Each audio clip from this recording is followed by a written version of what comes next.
Sejam bem-vindos. Está no ar mais um Revista Fevale Podcast On, uma produção dos acadêmicos de jornalismo da Universidade Fevale. Bem-vindos a mais um Podcast On, seu programa sonoro e visual produzido por nós acadêmicos de jornalismo da Universidade Fevale. Muito prazer, eu sou o Vinícius Soares. Aqui Júnior Rosário. Em clima de Copa do Mundo, vamos abordar o tema coberturas jornalísticas de Copa do Mundo. Para isso, neste primeiro bloco, vamos falar com o jornalista Felipe Duarte. Olá Felipe, tudo bem? Seja bem-vindo, obrigado por aceitar o nosso convite para participar desse programa sobre coberturas jornalísticas na Copa do Mundo. Fala pessoal, tudo certo? Prazerzaço estar aqui com vocês, não podia negar esse convite, ainda mais para falar com colegas, ou futuros colegas, já são colegas. Estão exercendo jornalismo, são colegas. Legal, então Felipe, vamos lá. A Copa do Mundo é uma atmosfera diferente, né? Ela gera muito engajamento e também muita torcida. Como é cobrir um evento dessa magnitude? Também, se já puder emendar aí, como é a preparação para um evento desse tamanho? Até a visão que tu traz para nós, né? Que estamos começando aí nessa rotina de fazer coberturas, entrevistas, enfim. Como é essa preparação e como é fazer essa cobertura? Então, pessoal, eu nunca tive o prazer de cobrir uma Copa do Mundo em si, né? Já participei de coberturas em eventos da FIFA, né? Eu cobri o Mundial de Clubes que o Grêmio disputou em 2017 nos Emirados Árabes, lá em Al-Ain, Abu Dhabi. Já cobri Copa América, que são eventos dessa proporção, com essa estruturação, né? E dá para dizer que são eventos completamente diferentes do que a gente está acostumado a fazer. A cobertura aqui de Gauchão, Copa do Brasil, Brasileirão e até Libertadores. Acho que se aproxima da Libertadores, né? Onde o repórter de campo, de rádio no meu caso, né, que sou repórter de rádio, tem que ficar na arquibancada, né, com equipamentos que são colocados à disposição por meio da FIFA, então a gente tem que se adaptar ao equipamento que é colocado lá para a gente. É uma cobertura um pouco mais distante, a gente tem determinados espaços do estádio que temos que ocupar, não podemos ultrapassar esses limites, temos credencial para ocupar esses espaços, né? Então é um evento todo especial, muito diferente. Casualmente, a gente está batendo esse papo aqui um dia depois da RBS ter anunciado, né, a equipe que vai para o Catar para fazer a cobertura dessa Copa do Mundo de 2022. Vai ser uma Copa diferente, a gente está acostumado a vivenciar a Copa em junho e julho, né, dessa vez vai ser no final do ano, em novembro, e posso atestar para vocês que a expectativa era muito grande em todo mundo, né, da equipe. Saiu essa lista, claro, composta por narradores, comentaristas, repórteres, não só de rádio, mas jornal, site, televisão. Os 3 escolhidos da Rádio Gaúcha foram com justiça, sob meu ponto de vista, embora não tenha sido beneficiado, mas acho que tem total justiça nessa escolha. José Alberto Andrade, Eduardo Gabardo e também o Rodrigo Oliveira, os 3 que estavam na Copa do Mundo na Rússia também fazendo essa cobertura, e posso atestar para vocês que eles já estão desde hoje já se debruçando sobre o material, pesquisando sobre as seleções que vão enfrentar principalmente o Brasil na fase de grupos, e sobre as classificadas, né? A gente começa a buscar detalhes, minúcias, quais jogadores que devem aparecer nas listas finais, quantas participações em Copas do Mundo das seleções classificadas. Começamos hoje a gravar também lá na RBS um podcast chamado Mapa da Copa. Hoje foi gravado o primeiro episódio e aí sim eu faço parte.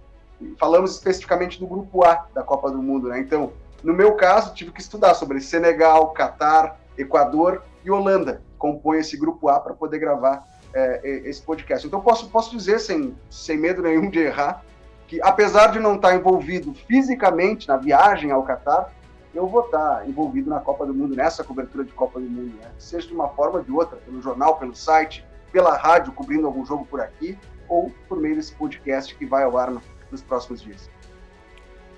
Bem, Felipe, como tu bem lembraste, tu atuou em um evento FIFA, que foi o Mundial de 2017, que o Grêmio participou.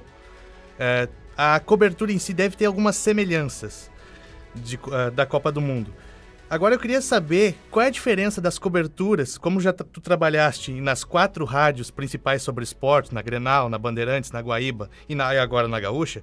Existe diferença de coberturas entre as rádios? Acredito que sim, na RBS. Na época eu fiz a cobertura de 2017 pela Bandeirantes, pelo Grupo Bandeirantes.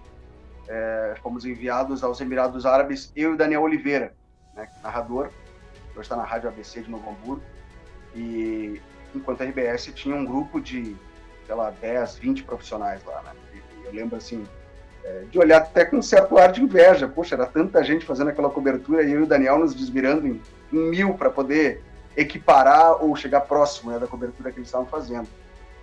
Eles faziam deslocamento de van e tudo mais. E eu e o Daniel ali, né, na corrida, pegando todo mundo junto. Então, acho que esse é o principal diferencial. A Guaíba, da mesma forma, se fez presente na época, se não me engano, pelo Cristiano Silva e pelo Zé Aldo Pinheiro. A Grenal, na época, mandou o Diogo Rossi para essa cobertura nos Emirados Árabes, que eu estou citando, né? E a Copa do Mundo tem um diferencial que é não que o Mundial também não tivesse, tinha também, né? Mas é a compra dos direitos de transmissão. E a RBS compra esses direitos de transmissão de Copas do Mundo, de Olimpíadas. A gente sabe que é um valor bem considerável, não saberia dizer para vocês precisar o valor em si, a cifra, mas é um valor, por exemplo, que as outras emissoras de Porto Alegre não têm condições de fazer esse aporte, né? Desde 2014, a Gaúcha é a única que faz essa cobertura das Copas do Mundo. Eu vivi essa experiência pelo outro lado, né? Sempre como um concorrente, fazendo parte da concorrência. Então, acho que essa é a principal diferença. É a estrutura que a RBS tem de fazer essa cobertura. Não à toa vai mandar aí 15, 16 profissionais para o Catar para fazer esse acompanhamento. E falo aqui de repórteres e narradores e comentaristas que vão para o ar, que a gente ouve, e também aquele pessoal da técnica, né, que dá o suporte para que tudo saia bonitinho, saia direitinho no ar. Então, é uma estrutura completamente diferente. Acho que esse é o grande diferencial. No meu caso, na cobertura lá em 2017, como eu disse, éramos dois, eu e o Daniel, chegou um momento que a gente se dividiu entre nós, assim, as tarefas, né? Olha, Daniel, já que tu não tem que entrar no ar toda hora com informação, então já tem mais a parte técnica, né? Conexão do equipamento para a gente entrar no ar, que horas vai ser o deslocamento do hotel para o estádio, coisas desse tipo. Eu chegava com a informação, o Grêmio vai iniciar o deslocamento tal hora, então, bom, tal hora a gente vai fazer o deslocamento. E eu buscava mais as informações, escalações, treino. Às vezes não, ele sempre ia comigo no treino, fazendo os acompanhamentos de treino, né? Quando eu tinha que gravar, porque na época eu estava pela Rádio Bandeirantes, representando a Rádio Bandeirantes, a TV Bandeirantes e o jornal Metro, né? Tinha que mandar colunas contando o dia a dia, bastidores da cobertura lá. Então, o Daniel, de certa forma, me deu esse suporte, né? Eu tinha que gravar um vídeo para televisão, ele segurava a câmera para que eu pudesse trazer as informações. E, às vezes, se invertia esse processo, né? Quando ele é que tinha que gravar alguma coisa, eu que segurava. Como éramos os dois, a gente se dividia dessa forma. E, como eu falava anteriormente, a RBS tem essa estrutura de mandar um profissional para cada área, para cada setor. Não precisa ter esse desdobramento tão diversificado assim, né? Mas te dá mais estrutura, mais tentáculos para trazer mais informações. E, Felipe, pra ti que dessa vez, né, fica aí, digamos, na retaguarda, acho que é essa palavra que se usa, né, na retaguarda de uma cobertura de Copa do Mundo, na criação de conteúdo, em todos os compromissos que tu tem, existe algum grau de importância ou de relevância na hora de criar esse conteúdo? Por exemplo, que nem hoje teve o jogo, né? Hoje é dia 27 de setembro, teve o jogo do Brasil, 5-1. Tudo bem, aí o resultado do jogo é a notícia principal. Mas e se, sei lá, quebram o dedo mindinho aí do Neymar? Existe esse grau de relevância e de importância na hora de criar uma notícia na Copa do Mundo? Eu acredito, ainda a gente não sabe quais serão as tarefas, né? As escalas do dia dos jogos. Como o Brasileirão e a Série B, que a gente está cobrindo por conta do Grêmio ter sido rebaixado no ano passado, vão ter cessado, né? Os campeonatos já vão ter acabado e vão ficar só com a Copa do Mundo. Acredito que, mesmo assim, teremos dois setoristas acompanhando a dupla Grenal para trazer o noticiário, e vão estar ali, né? Tanto o Grêmio como o Inter em busca de renovação de contrato, contratação de jogadores para a próxima temporada. Então, eu posso me encaixar nesse perfil, né, de ficar em Porto Alegre, cobrindo ainda a dupla Grenal. Como também, muitas vezes, a rádio, por enviar esse número de 15, 16 profissionais para o Catar, não vai ter a capacidade de cobrir todos os jogos, principalmente na fase de grupos, né, que a gente tem ali, às vezes, 4 jogos por dia. Então, pode acontecer de eu ter que trabalhar em um jogo periférico, né, que não envolva a seleção brasileira. A cobertura da seleção brasileira em si, ela fica muito focada com quem está lá, com quem vai estar lá no Catar, né? Nesse caso, repórteres, Alberto, Eduardo Gabardo, principalmente, e o Rodrigo Oliveira, né, que acredito que vai ser um repórter mais volante, viajando para cobrir outras seleções.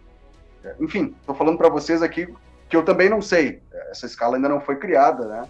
Certamente os chefes já estão se debruçando sobre isso, os gestores, mas não passaram para a gente.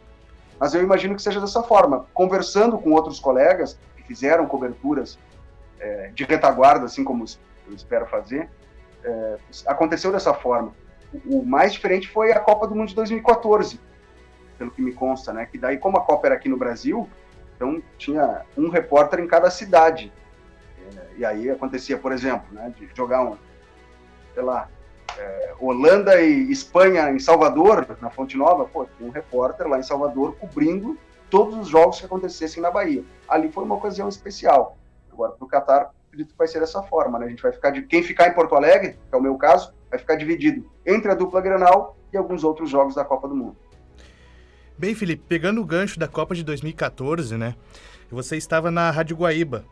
E eu queria te fazer a pergunta seguinte: como é fazer a cobertura jornalística de uma Copa do Mundo sem ter os direitos de transmissão?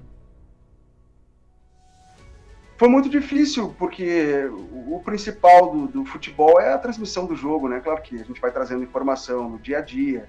E aquela Copa aconteceu aqui, né? No nosso território. Eu, por exemplo, não saí de Porto Alegre. Acabei sendo escalado em alguns momentos para fazer a cobertura da chegada dos holandeses no centro, a festa, na FanFest, né? A torcida francesa chegou em massa também. Os argentinos, quando a Argentina jogou contra a Nigéria, invadiram Porto Alegre. Então, era nesse aspecto que a gente acabou se prendendo muito mais. De que forma Porto Alegre recepcionava os outros países, né? Os torcedores das outras seleções que estavam visitando o Brasil. Essa foi a cobertura, na Rádio Guaíba, pelo menos. E durante o jogo da seleção, na época o Nando Gross era o gestor, o que ele criou foi, como não podia transmitir o jogo, fazer um debate. Mas, ao mesmo tempo, a gente não podia debater o que estava acontecendo naquele exato momento. Então, vou dar um exemplo aqui. Brasil e Camarões se enfrentaram naquela Copa do Mundo, e a gente ficou debatendo ali, relembrando. Lembra daquele Brasil e Camarões de 94? Pois é, foi 3-0, tudo mais. Bom, esse Camarões agora, essa seleção joga da seguinte forma, o jogador tal é muito importante. Foi se criando um debate. Foi a saída encontrada naquela ocasião para que o ouvinte da Rádio Guaíba pudesse assistir ao jogo, daqui a pouco a transmissão na Globo, no Sport TV, e ficar acompanhando o nosso debate na rádio. Enfim, uma saída pela tangente, né? Depois, em 2014, 2018, eu estava na Bandeirantes, a gente também não tinha os direitos de transmissão, e foi um desafio muito grande fazer, principalmente Donos da Bola, né? Programa de televisão, que na época eu apresentei, porque também a gente não tinha como transmitir os jogos, e aí a saída era fazer algumas matérias específicas. Por exemplo, ia ter um jogo da Espanha naquele dia, vamos entrevistar uma colônia espanhola aqui em Porto Alegre. Lembro de um jogo uma vez, a TV tem essa possibilidade, dá essa possibilidade, né? Fazer pelo lado mais lúdico, abordar um assunto pelo lado mais lúdico, né? Não tão informativo em si. E eu lembro de um jogo que foi Japão e Senegal, e a gente descobriu que tinha um chefe de cozinha que era natural de Senegal, que dava aula no Senac. E aí fomos gravar uma entrevista com ele para que ele nos ensinasse a fazer sushi. Isso foi uma matéria, claro, total comportamento, né? Não era nada voltado ao lado esportivo, mas em tom de brincadeira. Entrevistamos ele, o que ele achava do jogo. E essa matéria foi veiculada no dia que o jogo ia acontecer, porque não tinha como transmitir o jogo. Então são saídas que vai muito da criatividade do gestor da equipe, né? Na TV Bandeirantes, Paulo Pires que tinha essas ideias, assim, junto com o Caco da Mota, que era o gestor na época, de ir pelo outro lado, do entretenimento, de trazer uma brincadeira para o ar. E trazer alguma informação, né? Mas a gente não podia transmitir o jogo. Como eu disse, se puxar pelo lado da criatividade, mas eu tive essa experiência nos dois lados, né? Tanto na Guaíba como na Bandeirantes. Agora na RBS, vou estar envolvido, quem sabe, na retaguarda. E Felipe, já então partindo para o encerramento deste primeiro bloco, desse episódio sobre coberturas jornalísticas, perguntar a tua opinião e expectativa, né? Seleção brasileira, que se quiser dar algum pitaco, caso o Tite esteja acompanhando esse programa, né? De escalação aí, fica à vontade. Eu tenho uma expectativa muito boa, né? Primeiro, pela ótica do jornalismo, vai ser uma experiência fantástica para a meninada que está indo lá, né? Para as guris que vão. Meninada, o Zé Alberto, essa hora, deve estar abrindo um sorriso a chamar o Zé Alberto de menino, né? São caras fenomenais, como eu disse. Alguém pode imaginar, poxa, o Felipe não vai para a Copa, então ele vai ficar de beiço, né? Vai ficar de mal, porque ele não foi, não. Foi justíssima a escolha desses três, são figuras já experientes, já cobriram a outra Copa na Rússia. Essa vai ser uma Copa no Catar.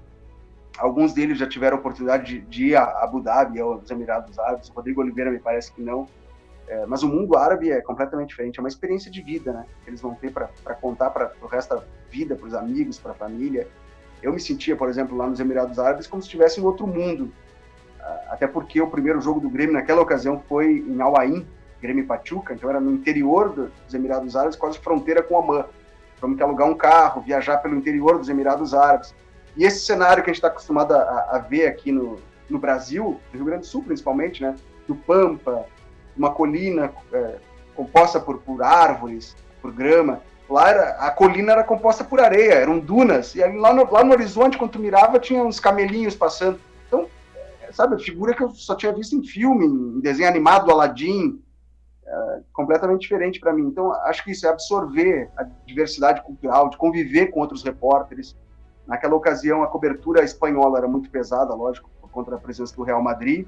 Eles tinham muita curiosidade em cima do Arthur, na época, que acabou indo vendido para o Barcelona, do Luan, que era a grande figura daquele time. E eu lembro de um diálogo em especial, num jogo, numa preliminar, antes de Grêmio Pachuca, em Al Ain.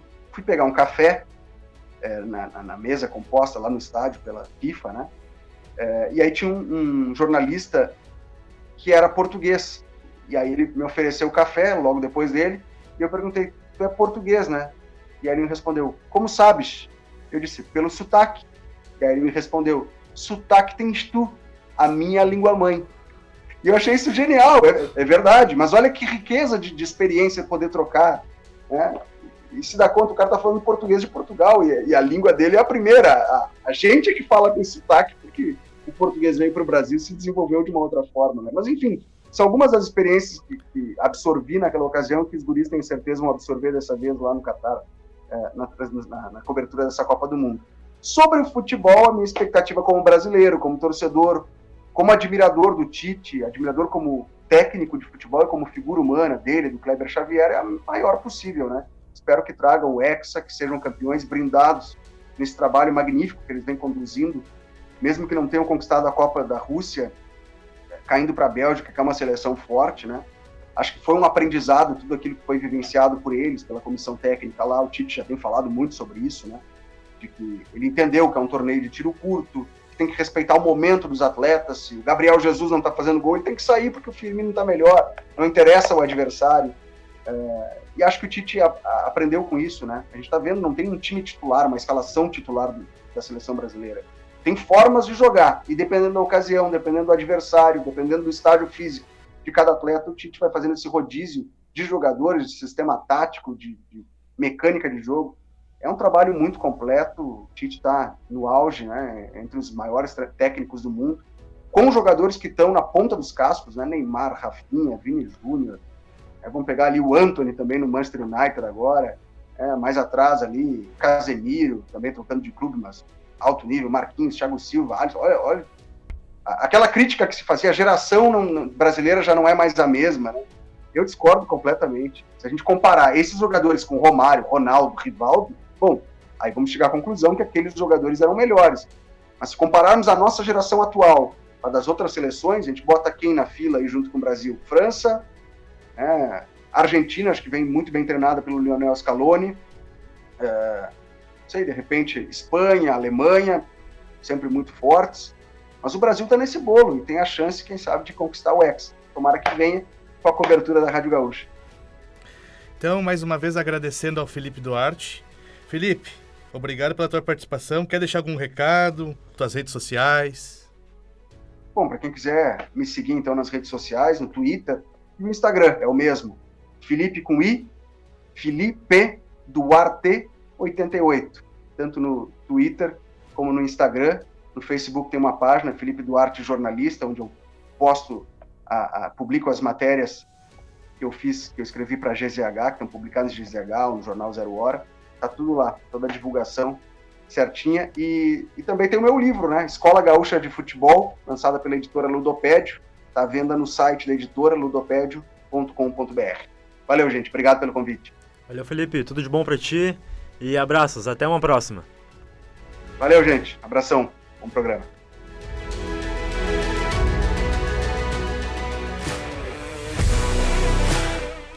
Muito bem, agora vamos dar sequência ao tema coberturas jornalísticas em Copas do Mundo. Agora recebendo por vídeo chamado o jornalista Rodrigo Oliveira. Olá, Rodrigo, tudo bem? Bem-vindo. Tudo bom, pessoal? Uma satisfação conversar com todo o pessoal da Rádio da Universidade Fevale, ainda mais sobre esse tema que tanto me encanta, que é a cobertura de uma Copa do Mundo. Rodrigo, satisfação. A primeira pergunta é a seguinte: você está indo para o seu 4º Mundial em loco, cobertura direto do evento. Qual é a atmosfera? É diferente o engajamento que gera muita torcida? Como é cobrir um evento dessa magnitude? Eu costumo dizer que as 3 Copas do Mundo que eu cobri foram os melhores momentos da minha vida profissional. Dá para colocar as Olimpíadas de Tóquio também junto no bolo. E alguns dos melhores momentos da minha vida, porque é indescritível, é algo único.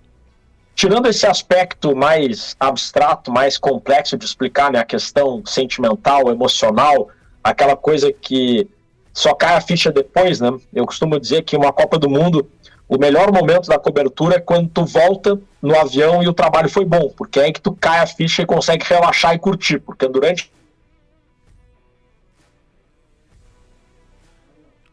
Oi, Rodrigo, tá me ouvindo? Tua câmera travou. Eu tô ouvindo bem e tô vendo vocês bem. Legal. Tá, pode retomar de onde tu parou ali, porque a câmera travou aqui, por favor. Perfeito. Bom, tirando esse aspecto mais complexo de questão emocional, é algo mágico, o cara cai a ficha quando tu volta, né, de uma Copa do Mundo. Eu costumo dizer isso. O melhor momento de uma Copa é quando tu tá no avião voltando e o trabalho foi bem feito, porque durante a cobertura, por melhor que seja, a adrenalina é tão forte, o trabalho é intenso, tu acaba nem conseguindo curtir direito, embora seja uma adrenalina muito legal. Agora, do ponto de vista objetivo de uma análise do trabalho numa cobertura de Copa, eu costumo dizer que na cobertura do dia a dia, no setor da dupla Grenal, que é o que eu faço diariamente, as notícias, as pautas, elas estão escondidas e a gente tem que cavar para poder descobrir as informações e descobrir as pautas. Numa Copa do Mundo, não.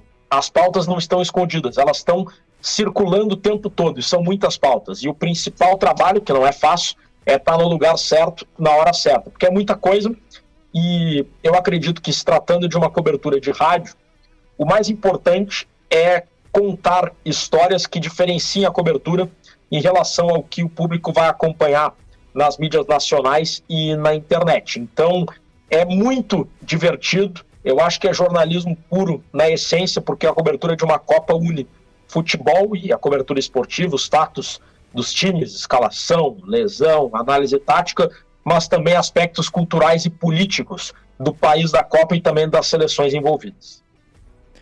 E, Rodrigo, só para deixar claro aqui também para quem nos acompanha, as Copas do Mundo que tu cobriu foi a primeira na África, certo? Aí Certo. vem o Brasil e Rússia. Brasil. Isso. Legal. Isso. 2010 eu trabalhava na Rádio Guaíba e essa cobertura foi especial não só por ser a primeira, mas porque eu tinha 21 anos. No Rio Grande do Sul, não sei se já aconteceu de alguém cobrir uma Copa do Mundo tão novo, né? E eu não imaginava que tinha alguma possibilidade de eu ir para a Copa do Mundo e foi um momento mágico, né? Imagina, 4 anos antes eu estava no meu primeiro ano da faculdade assistindo a Copa de 2006 e na Copa seguinte eu já estava trabalhando, cobrindo, entrevistando os jogadores. Se vocês acompanharem a coletiva do Dunga depois do jogo contra a Holanda, a eliminação, a primeira pergunta feita foi minha, por uma sorte ali, uma questão aleatória da hora. Foi um momento mágico. Aí depois, 2014, no Brasil, já estava na Rádio Gaúcha, que foi certamente a maior cobertura de uma Copa do Mundo por uma rádio em todos os tempos, não tem a menor dúvida disso, com um repórter em cada sede. E 2018, também pela Gaúcha, eu estive na Rússia. E, Rodrigo, tu falou aí para nós, né, sobre essa questão das pautas, né, essa escolha aí de assuntos. Até uma dica que tu pode dar para nós, né, como aí futuros colegas de profissão, é o que a gente espera, né, Aí, segundo as suas experiências, o que antecede um jogo, seja de Copa do Mundo ou até aí a dupla Grenal que tu acompanha? O que antecede na preparação de um repórter, seja rádio ou até se tu tem alguma visão aí sobre televisão antes de começar um jogo? Eu acredito que antes de um jogo, para um repórter, o mais importante é ter informação. A informação é a alma do repórter. A questão de dar a emoção do jogo e de contar os detalhes do jogo em si é a função principal do narrador. O repórter tem que ter informação. Então eu acredito que antes de um jogo, o mais importante para o repórter é ter o máximo possível de informação sobre os times. A gente está gravando esse bate-papo no dia 6 de outubro, faltam menos de 2 meses para a Copa do Mundo de 2022. Eu estou aqui estudando muito as 32 seleções da Copa do Mundo, justamente para eu ter o máximo de informação sobre todas elas. Inclusive, quero saber, por exemplo, como jogam os reservas da Tunísia. Estou dando um exemplo aleatório. Para que quando eu fizer um jogo da Tunísia, se eu fizer, no momento que o volante reserva entrar, eu tenho que saber quem é ele, onde ele joga, como ele joga e por que o treinador está colocando ele. Estou falando de uma das 32 seleções. Eu vou buscar saber ao máximo as informações dos 32 times. Claro que é um trabalho muito intenso isso, porque é uma Copa do Mundo.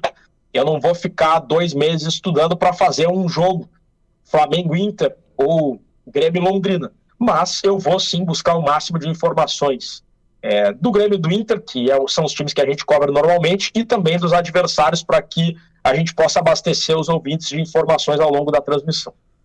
E, Rodrigo, tu já passou por algum perrengue, assim, alguma coisa que tu possa falar para mim e pro Júnior, se um dia a gente tiver a oportunidade de fazer uma cobertura de Copa do Mundo, tu falasse assim, Vinícius, não faz isso que vai dar ruim. Bom, tem vários. Numa cobertura de Copa do Mundo, a cobrança da FIFA é muito forte com a questão de direitos autorais, direitos de imagem, direitos autorais, direitos de transmissão. Então, quando eu estou pela Rádio Gaúcha numa Copa do Mundo, os direitos de transmissão eles são sublicenciados.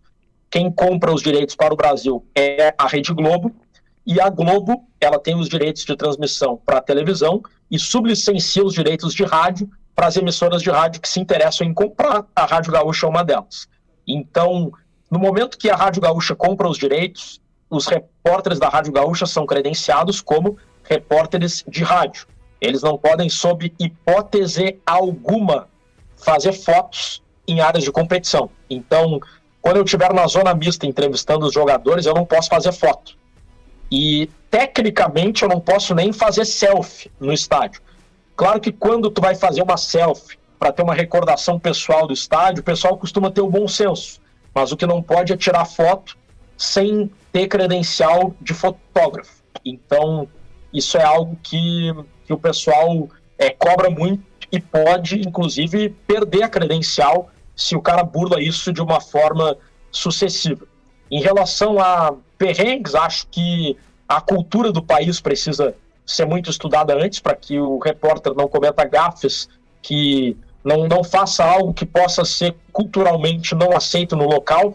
E acho que nessa Copa do Mundo do Catar a gente vai ter que ter uma atenção redobrada em relação a isso, porque é um país com uma cultura muito diferente, muitos comportamentos que no Brasil a gente considera normal, lá podem ser passíveis inclusive de prisão. Então isso é um ponto importante. Também em relação a perrengues, tentando lembrar de histórias, eu acho que numa Copa do Mundo é muito importante tu estar no lugar certo, na hora certa, né? Eu lembro que na Copa de 2010, por exemplo, não sei se isso é exatamente um perrengue, mas é uma história legal e que ilustra isso que tu perguntou. A gente teve um problema no equipamento técnico e aí precisávamos de um novo equipamento. E aí a gente conseguiu, através de uma pessoa que iria de Porto Alegre para Joanesburgo para assistir a Copa, a gente conseguiu mandar o equipamento reserva por essa pessoa. Aí eu fui no aeroporto buscar o equipamento e encontrei lá a Shakira e o Valderrama, que estavam no mesmo voo, e eu entrevistei os dois. Então, um perrengue que foi aquele equipamento que era muito importante, que poderia comprometer a transmissão, acabou rendendo 2 entrevistas importantes. Então, acho que saber fazer do limão uma limonada faz parte também de passar perrengue numa Copa. Bem, vamos à curiosidade do dia. Na Copa de 2002, disputada na Coreia e no Japão, tivemos o gol mais rápido das histórias das Copas. Hakan Şükür demorou 11 segundos para marcar na vitória de 3-2 da Turquia frente à Coreia do Sul, partida válida pelo 3º lugar da competição, que foi vencida pelo Brasil. Rodrigo, você também, falando em Japão inclusive, você também esteve nos Jogos Olímpicos. Quais as diferenças da cobertura de uma Copa do Mundo e de uma Olimpíada? São totalmente diferentes. São 2 coberturas brilhantes de se fazer, mas totalmente diferentes. São muitas diferenças e eu vou procurar resumir para também não ter uma resposta muito longa. Antes, uma ressalva, tá? Eu cobri uma Olimpíada num momento delicado da pandemia. Então, eu não tive a experiência de cobrir uma Olimpíada com público, com torcida. O que foi uma dificuldade, né? Porque a torcida, ela faz a diferença numa Copa, é a alma da cobertura de uma Copa, e numa Olimpíada deve ser também. Isso posto, nas Olimpíadas, nós não temos fãs de um esporte específico. Tem muitos fãs de muitos esportes. Então, o que é protagonista de uma cobertura olímpica é o evento como um todo. As pessoas não vão para acompanhar só o atleta tal, só a seleção tal. As pessoas querem acompanhar tudo. E nisso, as curiosidades, o ambiente, as regras de cada esporte, as peculiaridades de cada esporte acabam tendo um protagonismo muito forte. É diferente da Copa do Mundo, em que o povo quer saber da seleção brasileira. O jogo do Irã com a Arábia Saudita, por exemplo, não vai interessar muito para as pessoas. Além disso, na Olimpíada, são muitos esportes. E por mais entendido de esportes olímpicos que o jornalista seja, ele não vai ter o domínio de todos os esportes. É impossível. E nós não acompanhamos esses esportes no dia a dia. Então, isso é uma dificuldade para o jornalista. Eu lembro que antes da Olimpíada, eu fiquei 1 mês estudando todas as modalidades. Tinha modalidade que eu não tinha ideia das regras. E muitas modalidades que eu nunca tinha ouvido falar nos principais atletas que estavam envolvidos. Então, eu tive que fazer um trabalho de pesquisa do básico para poder entender o mínimo de cada esporte. E, além disso, não tem como tu te debruçar num esporte só, porque tem esporte que tu vai lá 3 dias. Eu vou 3 dias na natação, depois acabou a natação, esquece a natação, eu vou pro skate. E eu tenho que saber tudo do skate. Aí depois acabou o skate, eu vou pro vôlei, tem que saber tudo do vôlei. Então, numa Olimpíada, tu tem que saber muito de tudo e acaba não se aprofundando muito em nada. Enquanto na Copa do Mundo é futebol, é só futebol, a gente acaba dominando o futebol, então tu consegue fazer uma cobertura mais profunda nos detalhes. E as pessoas querem saber do básico, não querem saber tanto do acessório, do entorno, do contexto, como é o caso da Olimpíada. E, por fim, uma diferença bem importante é que na Olimpíada tu tem acesso às fontes com muita facilidade. Os atletas, eles não costumam dar tanta entrevista, não costumam ter tanta visibilidade ao longo dos 4 anos como eles têm na Olimpíada. Então eles são muito gente boa, são muito educados, eles gostam de falar, são sorridentes, batem papo. Eu lembro que eu fiz a medalha de bronze do Alisson dos Santos nos 400 metros, no atletismo 400 metros com barreira, e quando o Alisson dos Santos passou na zona mista, eu chamei ele e a gente estava no intervalo, tinha que esperar 2 minutos para eu poder entrar ao vivo. E eu pedi para ele para esperar, e ele disse, claro, tem que esperar, fica tranquilo, até é bom que eu descanso, que eu fiquei cansado aqui da prova. E aí o pessoal no grupo do WhatsApp disse, pede pro Alisson dos Santos esperar aí 2 minutos. Aí eu mostrei a mensagem pro Alisson, e o Alisson, deixa eu gravar aí. E aí eu mandei um áudio no grupo da rádio, e o próprio Alisson dos Santos mandou um áudio para a produção. Eu lembro que a produtora tinha dito no grupo, diz pro Alisson não sair correndo. Aí eu mostrei pro Alisson, e o Alisson gravou o áudio para a produção. Fiquem tranquilos aí que eu tô cansado, eu não tenho perna para sair correndo, eu espero. Isso é uma coisa que é inimaginável numa Copa do Mundo. Se o Neymar passa na minha frente na zona mista, mas não tem a menor possibilidade de ele parar 2 minutos. Eu tenho que entrevistar ele na hora, se é que ele vai parar. E então no futebol o acesso às fontes é um pouco mais complicado que ir numa Olimpíada. E a outra coisa é que a Olimpíada ela é muito pesada no início, porque tem muita competição, muita modalidade. Se tu chega, o André Silva, que é veterano de Olimpíada, me disse lá no início, logo que tu chega não tenta cobrir tudo, senão tu vai morrer. É muita coisa.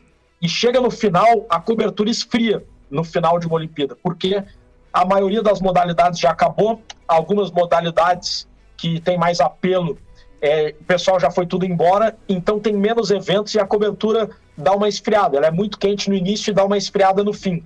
Enquanto a Copa do Mundo é o oposto. A Copa do Mundo fica quente na final, que é o que todo mundo quer saber, que é para ver quem é que vai ser campeão. Enquanto a fase de grupos, os jogos têm menos apelo. Então, são muitas diferenças e eu resumi aqui as principais. Nossa, mas é muito legal, Rodrigo, que tu falou aí sobre essa necessidade de pesquisa, porque são muitas modalidades e não é a mesma lógica das Olimpíadas. Mas imagina, você tá lá como jornalista e tem que fazer a cobertura das Olimpíadas de inverno e tem que fazer a narração daquele jogo de vassoura que eu não sei o nome, eu não vou lembrar. Curling. E tu tem que estar lá narrando com emoção um jogo que tu tá varrendo o gelo. Muito legal isso. Eu vou dar um exemplo. A canoagem, por exemplo. Existem 2 tipos de canoagem. Canoagem slalom e a canoagem de velocidade. Tudo isso eu descobri ano passado, tá? Antes de ir para a Olimpíada. Eu não sabia nesses detalhes antes. A canoagem de velocidade é num lago parado, os canoístas arrancam do mesmo lugar, vão remando, o canoísta que chegar em primeiro é medalha de ouro, que chegar em segundo é medalha de prata, terceiro bronze, aí vai. Foi onde o Isaquias Queiroz ganhou medalha de ouro. Essa é a canoagem de velocidade. Aí tem a canoagem slalom, que é aquela em corredeiras que tem 2 balizas e 2 varetinhas, né? A gente chamava varetinha, mas não é esse o nome. E aí entra uma peculiaridade. Os termos técnicos de cada modalidade não são conhecidos do grande público. A gente tem que explicar de uma forma didática para o público. Então, tem aquelas balizas na canoagem slalom, num rio com corredeiras, e quando a baliza é verde, o canoísta tem que remar entre as balizas. Quando a baliza é vermelha, o canoísta tem que passar da baliza e voltar e passar entre as balizas contra a correnteza. E tudo isso tu tem que saber e depois tem que explicar para o ouvinte, sendo que depois vai ter uma outra modalidade complicada. Então, a questão do vocabulário também é algo importante, tanto para entender o vocabulário como para explicar o vocabulário para os ouvintes. Legal. E, Rodrigo, agora falando de Catar, né? Tu foi escalado aí junto com outros nomes, né? Denardinho, Zé Alberto. Como é que foi essa escalação? Quando que te chamaram? Quando que vocês vão para o Catar? Se tiver mais informações aí sobre esse processo de escalação aí da equipe que vai para o Catar. O anúncio oficial da equipe que e a vai técnica, à Copa do desculpa, Catar, Rodrigo, a técnica que o Carlão tá aqui cobrando também créditos à técnica que vai para o Catar. Certo, a equipe técnica será muito bem representada pelo Jéder Fernando e pelo Radam Miranda na parte da rádio, também pelo André Carvalho na parte da televisão. O anúncio oficial dos 16 profissionais que vão para o Catar foi no dia 26, uma segunda-feira. Eu fiquei sabendo oficialmente no dia 23, na sexta-feira anterior. Claro que já existia uma expectativa, né? Eu imaginava que a tendência era que eu fosse, mas a confirmação oficial foi no dia 23 de setembro. E a gente vai para o Catar no dia 17 de novembro, 3 dias antes da abertura, e voltamos no dia 20 de dezembro, 2 dias depois da final. Rodrigo, a seleção está praticamente fechada. O Tite acho que já está praticamente fechado o grupo que vai para o Catar. Qual a sua expectativa frente à seleção brasileira? Se ela é favorita? Se tem alguma seleção que está à frente da seleção? E se alguma convocação que você acha que você ainda levaria para a Copa que não estava nos últimos amistosos contra a Tunísia, por exemplo?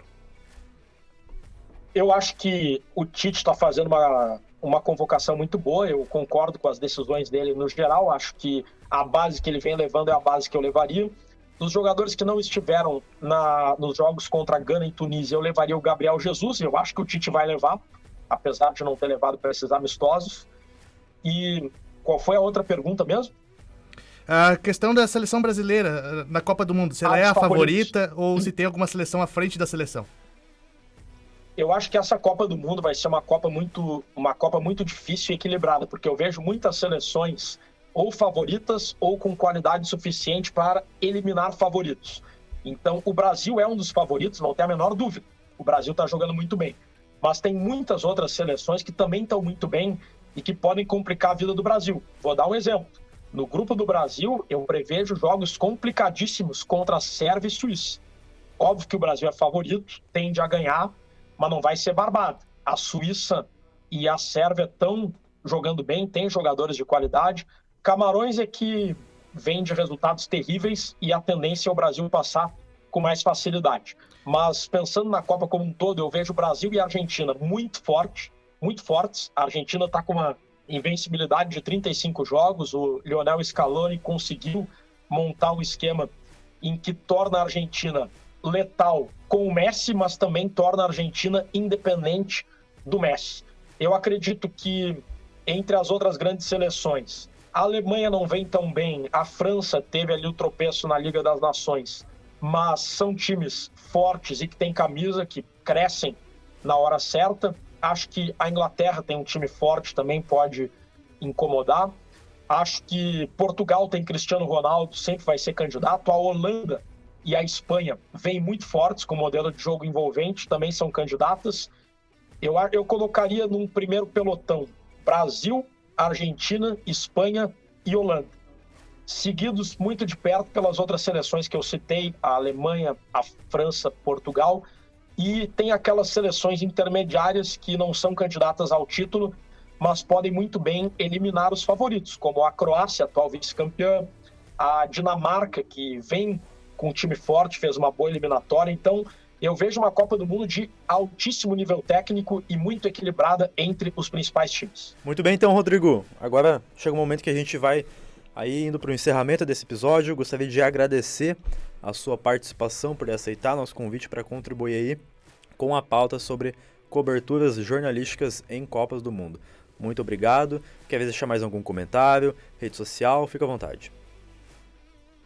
Quero agradecer pelo convite. Quem tiver curiosidade aí de acompanhar o nosso trabalho, obviamente fica o convite para acompanhar a Copa do Mundo na Rádio Gaúcha, também os meus textos em GZH e na Zero Hora, também no meu Instagram, @roliveiraalvivo. Eu vou contar bastante histórias de bastidores, vou mostrar um pouco da cobertura no Catar, aquelas curiosidades que o pessoal tem interesse em saber, e acho que vai ser uma Copa do Mundo muito legal, e uma Copa do Mundo diferente, por ser a primeira Copa do Mundo no mundo árabe, uma cultura diferente, e acho que a cultura do país sempre faz parte do Mundial também, e vai ser uma experiência muito legal. Muito bem, na técnica desse episódio ficou o Carlos Pereira, o Reinaldo Silveira, a orientação do professor Marcos Santuário, produção de Júlia Klein, Júnior Rosário e Vinícius Soares. E também nos siga no Instagram, @podcastonfevale e no facebook.com/podcaston Revista Fevale para acompanhar a nossa rotina aqui de redação e fica ligado que toda semana tem episódio novo. Valeu, abraços e até a próxima. Até a próxima. Você ouviu o Revista Fevale Podcast On, uma produção dos acadêmicos de jornalismo da Universidade Fevale. Muito obrigado pela sua companhia e até mais.